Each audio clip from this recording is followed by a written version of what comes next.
So, welcome everybody to Mákook P. Sélim's podcast series for the launch of our fourth publication of the Indigenous Business Magazine that's published by Business in Vancouver. My name is Chastity Davis-Alphonse. I'm a proud member of the Cla'emin Nation and married into the Silcotin Nation. And I'm joining you today from the beautiful traditional territories of the Musqueam, Squamish, and Tsleil-Waututh peoples. And I'm super excited that we have some time with Lawrence Lewis, who's from the Wewakai First Nation on Vancouver Island, and also been doing some extraordinary work through founding and leading the company as CEO called OneFeather in the technology space. So welcome, Lawrence. So happy you could make some time to be with us today. Pleasure to be here today. Thank you. Lawrence and his team at OneFeather have been leading some amazing work in the tech industry, and we have some time today to dive a little bit deeper into the inspiration and the ideas and the vision for OneFeather. And so I guess my first question, Lawrence, is what was the idea and inspiration behind the startup of OneFeather? Yeah, great question. And thanks. Thank you for that. And a pleasure to be invited into your space and share this opportunity to talk about the work that we do and why we do it and how we're doing it. Yeah, OneFeather was really, the genesis of OneFeather was really around the idea that there is no one out there building innovative new technologies and assets from that Indigenous lens or that our shared lived experience. And so there are very few companies out there doing innovative technology build around this, right? And when we think about, why we do what we're doing, it's really so that we're an Indigenous owned company. And we really want to make sure that our voice is heard and that it translates into these digital assets. So if it's not us owning this space, then who is it? And we just want to make sure that we're out there as part of that effort to give voice to that, so that these assets actually reflect our story, our origin, our genesis, our lived experience, and that Indigenous lens. And so it's just really kind of blessed to have the opportunity to do that work and work with so many wonderful First Nations and people across the country, for sure. That's so great. So could you give us an example of what you mean by applying an Indigenous lens to this space? Yeah, you know what? It's really just about having a dialogue around what these new digital assets look like, and talking with people just like you and chiefs and leadership across the country, just the people across the country, our brothers and sisters who are in this space, and understanding what it looks and feels like for all of us, right? And making sure that we are building the assets, not, we're not relying on the Facebooks or the Googles or the Microsofts of the world to build these things for us. We're actually taking some ownership of that. So when we talk about giving that Indigenous lens or that shared lived experience, it actually means having Indigenous people in the room, designing, scoping, and actually building the technologies from our perspective, right? And oftentimes we'll build a new asset and we'll take it out there and we'll test it with our people, and we get all kinds of interesting feedback on how that should look and feel and how it should sound, and then we go back to the drawing board. So it's really just taking that time to create space for us to decide what that digital space will look like, for sure, and how we interact with it. What's important, what's not important. How do we incorporate, culture and language and our social realities into this space in a good way. And we don't pretend to be, there's so many nations across the country. We're really disparate in that regard, but our history and our traditions our history and our legacy in this country is the same in many respects. And so there's some common ground there. There's some common ancestry there, if you like, that allows us, I think, to build some really innovative services and focus in on those services that matter and level the playing field and remove a whole bunch of barriers that exist now, for sure. Mm. Yeah, it sounds like you're applying like Indigenous communication protocols by bringing technological assets to community and getting the input from them and ensuring that like our Indigenous values and ways of being and knowing and what's important to us as Indigenous people in this time and space, and also our knowledge into these assets that we'll be utilizing and that can support our communities and moving forward. So that's super exciting.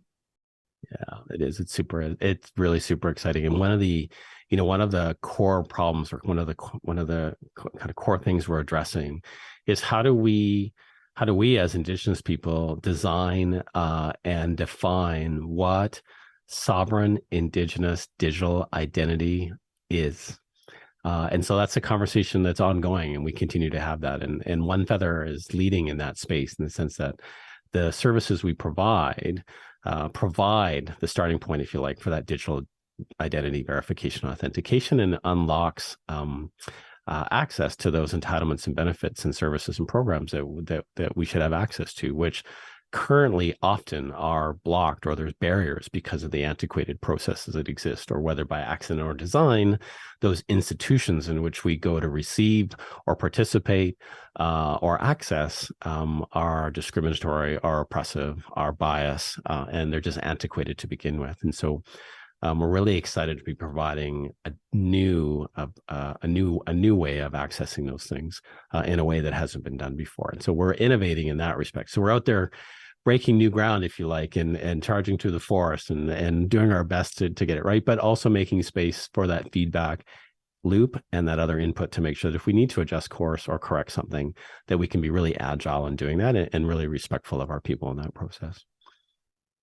That's such important work. And when you talk about like digital like sovereignty, like it just makes me think of like the sovereignty discussions that we have as Indigenous nations, and then applying the technology lens with sovereignty. And so expanding, our sovereignty as Indigenous people that, we've held since time immemorial, but into this modern time and space, which again is, I think, really innovative and timely, and what's needed as we start to move forward and integrate into this like modern world, right? Yeah, absolutely. And for those of us that are ready and able and willing and capable, we need to take ownership of that, and as Indigenous folks drive that agenda forward, and just make sure we're making space for the conversation with the rest of our people and communities, right? And it's Chief Bobby Joseph from the West Coast here, his sage advice to me was, go out there and be the warrior in this space, but you need to check in, and you need to continue to have dialogue and create space for that conversation so that you are guided in a good way in doing that work. And we certainly hold that premise close to our heart, for sure. Mm-hmm. Yeah, it sounds like very much that you're doing that. So I want to ask just a question about what problems are you solving or addressing at OneFeather? Because I'm just interested in hearing about some of the programs. Yeah. No, for sure. So let me highlight some actual product or service there, so you get a good sense of what that is. Electronic voting is big. That's really kind of where our entry point into communities is that we're having a voting event or a chief and council election or even a settlement vote, and they want to make sure that all their members can participate regardless of demography, geography, and just environment. And so electronic voting is big, and electronic voting, opening that up for Indigenous people across the country was huge. We did our first vote in 2015. Like, that was the first electronic voting event we did. It was for a land code vote. If we flash forward to 2022, we have worked with over 260 First Nations across the country.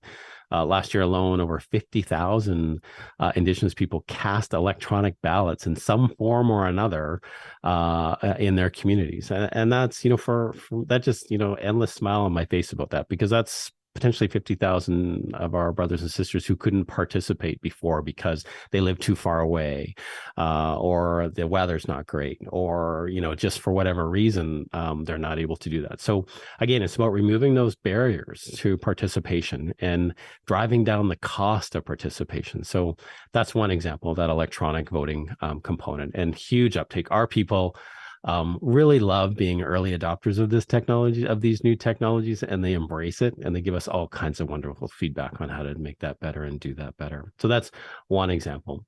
Another example is just creating a first, through that identity verification and authentication, unlocking access to other services. So in taking the human element or the human bias, I think the human bias and institutional bias out of the equation. So if you're inside of our ecosystem and we verified your identity, you can create a digital bank account without ever having set foot in a bank. And have all the banking services, regardless of where you are in the country, have access to those banking services really quickly and easy. So, you don't need to deal with the bias of banks and traveling to and spending hours in the paperwork. We've done all the heavy lifting for you, and so you can create that bank account. You can get your new bank card. You can be banked, and because of our partners and the way that we've set this up, the actual transactional cost of banking is driven right down. So, the one thing that's core to what we do in terms of our asset development is to make sure that it's not extractive. We're not taking away. We are in the balance of the analysis, leaving the table better set than the way we found it. So let's bring wealth and leave wealth in the communities that we work with. Let's reimagine what that interface looks like so that we are actually building communities, not extracting from communities, not taking wealth out of communities. So that's an example. And we see a whole bunch of interesting opportunities coming through that. So, for example, if you're entitled to a treaty annuity payment in 2023, we're hopeful that we'll have a project with Canada that will allow for you to receive that treaty annuity electronically. So you don't need to go, put your card down and prove you're an Indian in front of the Indian agent to get your annuity. Like, we will have verified that already, and you'll be able to access that annuity directly, right? It'll be there ready for you. Just, in a heartbeat, it's done.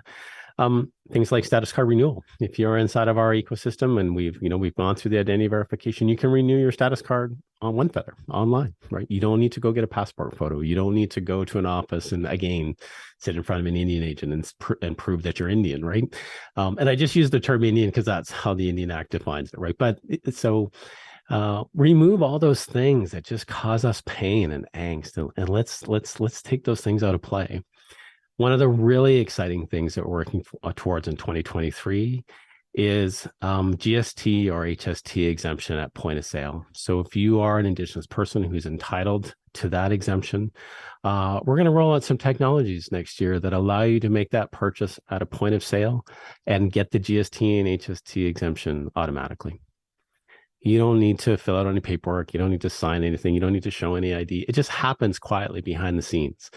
Because we've done all the heavy lifting in terms of that. And so when we think about how exciting these new technologies are, these innovations are, is that there's a pathway for us to do some really cool things, I think, that lift our people up, level the playing field in terms of how we participate in this country.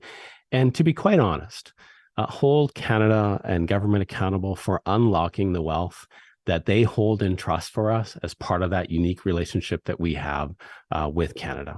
I don't think that government has done enough to take steps to actively do that. So we want to be active in that space. We want to unlock those things and really just open up the treasure chest that we all have access to or should have access to because of our unique relationship with the government of Canada. Mm-hmm. Wow. Well, that's super exciting. And I can totally see the benefits of some of the products that you've rolled out. I know that I've voted through OneFeather. Awesome. And for my nation, and also just like some of the problems that you're tackling that are archaic that you were saying at the beginning of our talk, Mm-hmm. just like around, having to go and prove all the time with our status card. Yeah. And so removing some of those barriers through technology is, I think, super exciting. And I'm sure there'll be lots more rolling out as you continue to go forward. You have also talked a lot about, or mentioned a few times about some barriers that exist for Indigenous peoples within the tech sector. And so what do you see are those maybe economic or financial barriers that are still in the way that you and your team are tackling and trying to break down for Indigenous peoples? Yeah, for sure. There's so many layers here. So when we think about even just as a company, how are as an innovative Indigenous company who's doing some things that have never been done before and building a tech company, the ability for us to raise capital and access funds to do those kinds of things is really, really hard. We've been really fortunate to have a really solid partnership with people like and organizations like Raven and Humanitas and the Varsity Group and others who have understood our social impact agenda, being very tightly aligned with. We're a for-profit company. We're not a nonprofit. We're not an NGO. We are a for-profit company. We employ 26 people, and hopefully, within a year it'll be double that. But actually getting that resource and that investment is a challenge. So if you're an Indigenous person, an entrepreneur who wants to be innovative and play in this tech space, finding resources to support you in that is hard. And I think governments and our own communities and other agents that we work with could do more there. Just understanding that the real, the future for Indigenous people and their communities and their governments is to create every opportunity possible for us as individuals to be successful, and whatever that looks like, right? And this is a shifting dynamic, right? Like, a decade ago, this wouldn't have been on the agenda, right? In terms of, how do we build First Nations technology companies?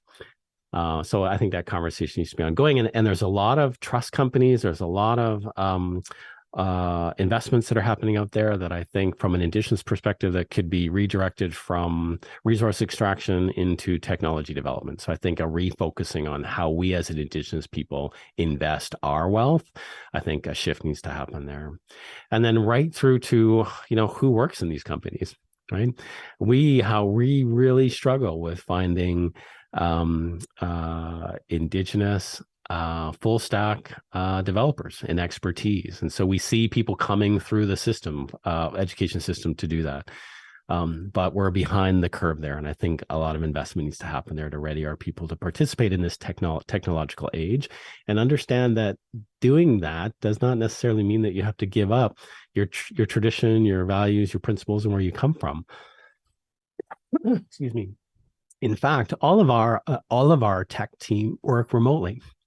They don't work inside the office here in Victoria, and we have a team that's spread across the country. So when I think about the opportunities for employment and just a new way of providing for you and your family, that an investment in this space and readying our people to participate would be really really grand and important. I mean, if you can live in 150-mile and work in a tech company, or you can live wherever you are in the country and do really good work, and to be quite honest, be paid really well. That it's a top tier kind of salary band, right? And always high demand. And this is the way of the future, I think, in terms of investing in that, in the readiness of our people to participate, whatever that looks like.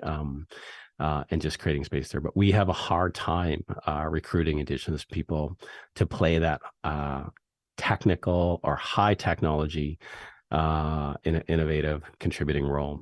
So that's a challenge for us for sure. Mm-hmm. Yeah, I hear you in that you're sort of leading the way, because when you say like 10 years ago, you wouldn't this discussion of like how do we support Indigenous peoples in the tech sector, just we wouldn't be there having that. So Mm-hmm. yeah, I guess you're out there like blazing that trail for your company and your employees and also other Indigenous people to follow suit. So that's really exciting, for you blazing that trail for all of us. Um, I'm also interested in your perspective of what you see the relationship between what you do and the services you offer and the broader themes of sort of economic empowerment and this sort of concept of reconciliation that Canadians are talking about now. And you've touched on some of that in our discussion, but if there's anything else that you'd like to speak to that question. Oh yeah, thank you. We I don't know who coined the phrase reconciliation. I'm not sure who coined, but we've really taken that to heart. And a part of us, at OneFeather and our investors and our board and of all our partners, it's about owning a space and taking action, right? So if you have the ability and you're ready to do that, encourage you to do that, and we would certainly love to support you. Anyone who has an interest in that kind of path.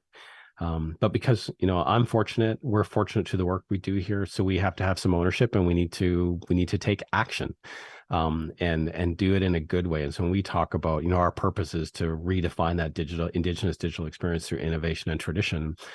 Tradition is an intentional word, right? Because we need to stay grounded with our values and our principles and where we come from, and creating space to have that conversation and do that really important check-in and work with our people, our communities. And so I think that's the broader part, right? Like, let's make sure that whatever economic empowerment and reconciliation looks like, it's happening in a good way, and we're creating space for that conversation to happen. And remembering where we come from and why we do what we do, right? And to lift our people up at every opportunity where we can do that. And I think, again, not be extractive, and that principle or that idea of leave the table better set than the way you found it. And that's how we nation build. That's how we lift our people up. That's how we build strong families and communities and protect our language and our culture. And whatever small part we can do to contribute towards that, awesome. And we're not the only warriors out there. We know that there are thousands of us out there, and I'd love to hear from folks who are blazing their own pathways forward, because I think there's a partnership there. I think there's a way we can support each other and lift each other up, and that's really exciting. I think I say this a lot recently, but it's an interesting time we're in. And the opportunities are rich for us to make a huge impact, for sure. Mm-hmm. I agree. Mm-hmm. I'm also interested in like what your vision, like your, 5, 10, 15, 20-year vision would be for OneFeather, in the tech sector. What do you see moving forward? Oh, well, it's a tip of the iceberg. When we think about the treasure that Canada holds and trusts for First Nations people, and the antiquated systems we see in place that continue to marginalize and isolate and oppress our people, that the technologies are existing or emerging or we're building or we're using, I think that unlock all of those things. So, we think about GST and HST as just an example of that exemption. Hundreds of millions of dollars are paid to Canada in taxes that could otherwise stay in the pockets of our people because of that entitlement, because of that relationship we have with the government of this country. Imagine what that looks like if we can build systems where those hundreds of millions of dollars stay in our people's pockets. That redefines the whole economic landscape. If you're a single mother of 3, and you have an extra $50 a week in your pocket because of that exemption, that's life-changing. That is empowering for our people. That leaves the table better set. And that's just one example. There are all kinds of examples out there of systems that exist where intermediaries suck the wealth out of those benefits and services to our people. Let's remove those intermediaries. Let's remove antiquated processes that continue to traumatize us and isolate us and marginalize us. Let's own what that looks like and how it feels and how we interface with that. Let's hold folks accountable for their responsibility in this space. So that's it, really, right? Like, the legacy for OneFeather will be to have redefined that landscape in a good way. And have made space to lift our people up and hopefully be transformative. It's forward looking, and it's always, how it is. It's hard to talk about yourself and what you do, because that's really not what we do, right? We don't brag about these things, and so it's hard to kind of make that shift to really talk in a big way about what we want to do. But that's why I just try to ground it in, look, we're just trying to do right by each other and for our people, and we're going to get it right. Sometimes we're going to get it wrong sometimes.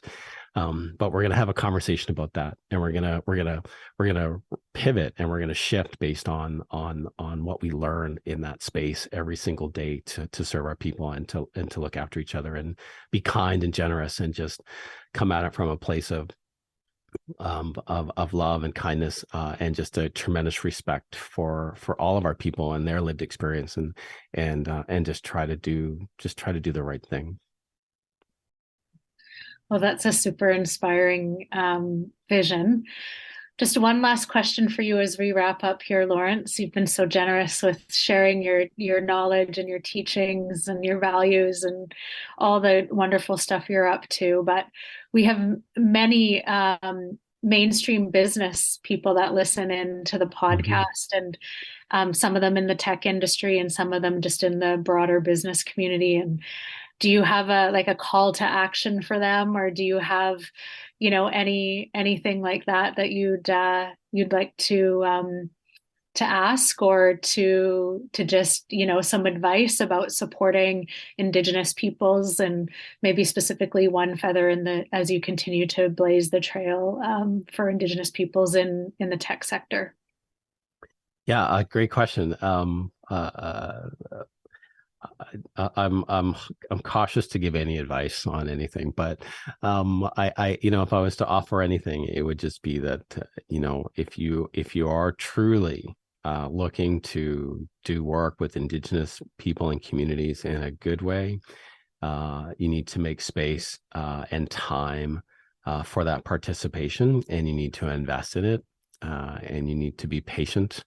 And you need to have dialogue, and just continue to design and redesign what that interface looks like based on what happens for real, right? And that it's okay to fumble through it, as long as you're doing it in a good way, and like I said, do this in a good way with a kind heart, a gentle heart, and with love and kindness, and with the spirit of intent of lifting each other up. It's okay to fumble through it and make mistakes. Our people will recognize that, and they will love you for that. They will be generous with you for that. They will be kind to you because of that. But we can smell a fraud a mile away, man. But if the intention is not good or it's not sincere, we know that the second we're in the room. So be sincere, be intentional, and do good work, because it builds better community. It builds better relationships. It makes us all stronger and healthier and wealthier and better at the end of the day.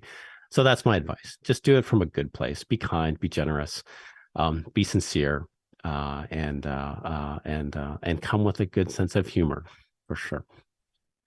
That's great advice. Thank you, Lawrence. And is there anything else that you'd like to add before we wrap up? Anything? Just a tremendous thank you for the opportunity to talk a little bit about our story and share some space with you. It was just been an absolute pleasure. Thank you. Thank you. Thank you so much. That's Lawrence Lewis, the founder and CEO of OneFeather. He's also a proud member of the Waiwikai First Nation on Vancouver Island. Thank you so much for your time today. And we look forward to continuing our relationship with you, Lawrence, and highlighting some of the work you're doing in future publications of Mákook P. Sélim. And thank you, everyone, for tuning in to this podcast series that accompanies the launch of our fourth publication of Mákook P. Sélim. And happy reading of our newest edition. And wish you all well, all my relations.